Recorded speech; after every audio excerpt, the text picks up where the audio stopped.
Masechet Nedarim, traité Nedarim, Davdalet, feuille numéro 4. Ravacha bar Yaakov Amar, Ravacha bar Yaakov dit, Kigon de Nadar, Vehu bevet akvarot. On parle d'un cas où il a fait un vœu d'abstem lorsqu'il était dans un cimetière. Et donc, ça ne pourra s'appliquer que lorsqu'il sortira du cimetière, puisqu'il a pas le droit d'être dans le cimetière, puisqu'il ne peut pas se rendre impur pour un mort alors qu'il a un abstem. Et donc, il a l'obligation de ne pas tarder à sortir, sinon, il enfreint cet interdit de ne pas tarder l'accomplissement du vœu. Oui, mais ça va seulement d'après celui qui dit que le vœu d'abstem ne s'applique pas immédiatement. Il a demandé à Malta, mais d'après celui qui dit que ça s'applique immédiatement, dans ce cas-là, est-ce qu'il y a un interdit de tarder? Bien sûr que non. De plus, Baravashi a dit que d'après tout le monde, le vœu d'abstem s'applique immédiatement. Répliquer les Malkout. Toute la discussion, c'est de savoir est-ce que il reçoit la flagellation pour le fait d'être dans le cimetière puisqu'il était déjà au moment du vœu. Puis c'est là-dessus qu'on discute. La Gemara dit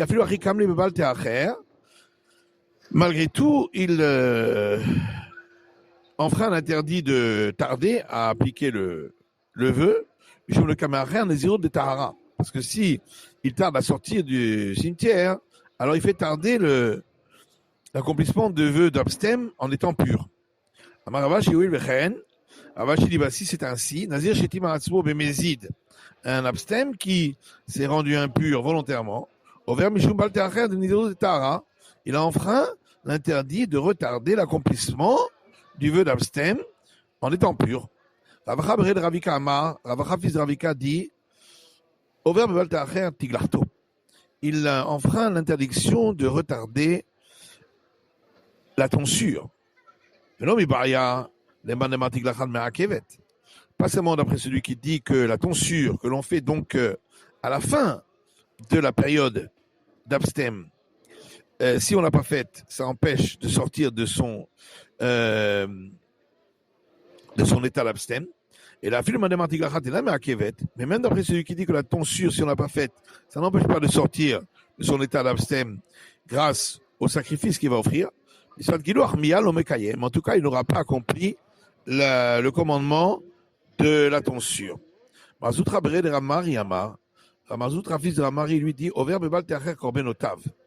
enfreint l'interdiction de retarder d'offrir ses sacrifices, donc les 3 sacrifices qu'il doit offrir à la fin de la période d'abstem. Mais la Gemara dit, est-ce que c'est d'ici de la juxtaposition du vœu d'abstem avec les autres vœux qu'on apprend cet interdit? Mais on apprend déjà d'un autre verset dans le Deutéronome qui parle de l'interdiction de retarder d'offrir les sacrifices, qui d'aroche chez nous. Le verset dit, car rechercher, il le recherchera, et le chataot ve'hashamot. Ce sont les sacrifices expiatoires et les sacrifices pour une faute, pour lesquels il y a une interdiction de tarder à les offrir. Or, dans les sacrifices que l'abstem doit offrir à la fin de sa période d'abstem, il y a un sacrifice expiatoire. La Gemara dit, la Gemara dit, j'aurais pu croire que, étant donné que la Torah a donné une règle spéciale pour l'abstem, alors ce serait différent. C'est quoi la règle spéciale?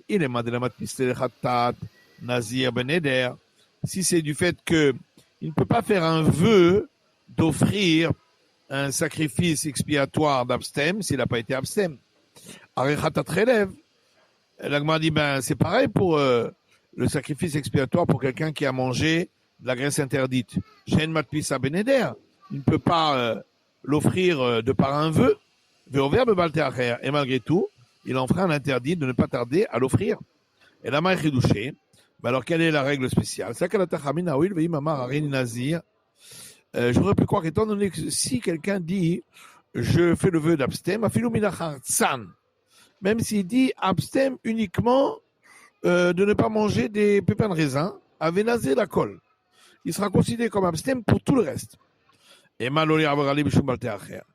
puisque il y a une règle tout à fait particulière pour l'abstème, j'aurais pu croire qu'il n'y aurait pas cet interdit de ne pas retarder d'offrir le sacrifice. Comme je parle, c'est pourquoi on a besoin de ce verset pour dire qu'il y a cet interdit. La Gemara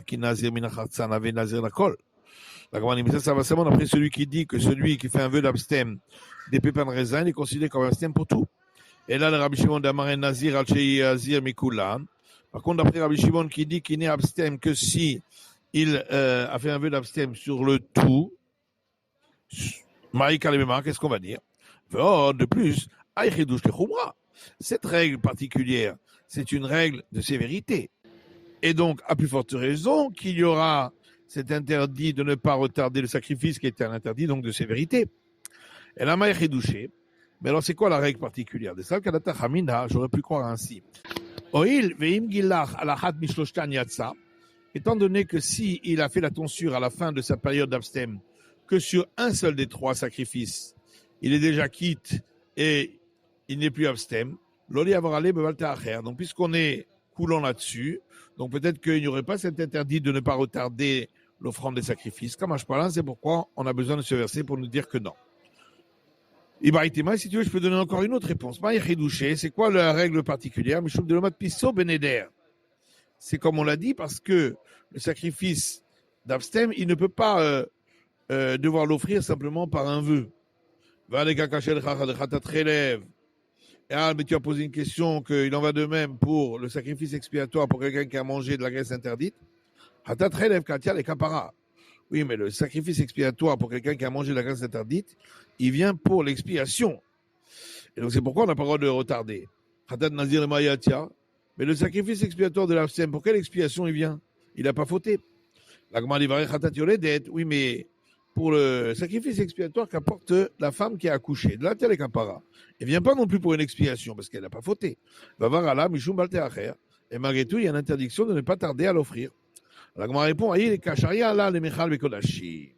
là-bas c'est différent, c'est parce que ce sacrifice est nécessaire pour qu'elle puisse manger des éléments sanctifiés. Et c'est pourquoi elle n'a pas le droit de le retarder. À Marmar, on reprend un enseignement qu'on a vu plus haut. De la même manière que pour tous les vœux, le père peut annuler les vœux de sa fille jusqu'à 12 ans et demi, et le mari les vœux de sa femme. De même pour le vœu d'abstème, à cause de cette juxtaposition, nous dirons, le père peut annuler le vœu d'abstème de sa fille, ou par et le mari peut annuler le vœu d'abstème de sa femme. La manière est quelque chose, mais qu'est-ce qu'on a besoin pour cela de cette juxtaposition? On peut l'apprendre par un raisonnement logique, que ça doit être pareil que pour les autres vœux. L'agma dit on aurait pu croire que c'est seulement pour les vœux qu'il peut l'annuler, parce qu'il n'y a pas de période limite, limitation de période. Mais pour l'abstème, où il y a une limitation de période, c'est un Nézirut la médium. Parce que quand quelqu'un dit je suis abstème sans préciser, c'est uniquement 30 jours. Et malo, j'aurais pu croire qu'il n'y a pas de possibilité pour le père ou le mari d'annuler. Comme je parle, c'est pourquoi on vient m'apprendre que. Alors on a vu dans la Mishnah le cas des manches de vœux où il n'a pas dit toute la phrase. Et c'est celui qui dit à son ami, par exemple, je fais un vœu de toi. Donc de ne pas profiter de ce qui est à toi. Shmuel dit, dans tous ces cas-là, il faut qu'il ait dit sur ce que je mange ou sur ce que je goûte de toi. S'il n'a pas dit ça, c'est pas valable. Mais tu veux, la Gemara objecte à partir d'une braïta qui dit Mounar animimcha, s'il dit je fais un vœu de toi, je me sépare de toi, je m'éloigne de toi, Arizé Assour, il n'aura pas le droit d'utiliser, tirer profit de l'autre. De ce que je mange de toi, de ce que je goûte de toi, Arizé Assour, il n'aura pas le droit d'en tirer profit. Donc on voit bien que c'est deux choses, c'est deux cas différents et qu'il n'a pas besoin de dire les deux. Riketani, la Gemara dit non, voilà ce que la Braïta veut dire. que quand on a dit qu'il n'a pas le droit de tirer profit, c'est uniquement s'il a rajouté de ce que je mange de toi, de ce que je goûte de toi. Vatania Ifra, pourtant il y a une braïta qui dit l'inverse. Shani ochelecha, shani toem lecha asur. De ce que je mange de toi, de ce que je goûte de toi, il est interdit. Muderani mimcha, mufreshani mimcha, murchakani mimcha. S'il dit, j'ai fait un vœu de toi, je suis séparé de toi, je suis éloigné de toi, Arezé Assour, il est interdit de tirer profit de l'autre. Donc on voit bien qu'il n'a pas rajouté la deuxième phrase, puisqu'elle a été rapportée en premier, ici, dans cette braïta. Alors l'Agma dit oui, Tane Achi ou Kvar Ama Mudrani. Il faut dire dans cette braïta qu'il a déjà dit au départ le début de la phrase. En vérité, il a dit les deux. Je suis séparé de toi, de ce que je mange de toi. Et Ariaïnou Recha, mais alors ça revient au même que la première braïta. Qu'est-ce qu'il y a de différence? la Mali, les mitne. En plus, pourquoi il a besoin de répéter deux fois qu'il est interdit et profite de lui? Puisque c'est une seule phrase. Et là, Marshmuel, ce Marshmuel dit ainsi. C'est seulement s'il a rajouté de ce que je mange de toi, de ce que je goûte de toi, que c'est lui qui n'a pas le droit de tirer profit de l'autre, mais l'autre aura le droit de tirer profit de lui. Avalama Mudrani Emecha, mais s'il a dit seulement je fais un vœu de toi, les deux, et lui et l'autre, n'auront pas le droit de tirer profit l'un de l'autre. C'est la fin de l'étude du Davdal, feuille numéro 4.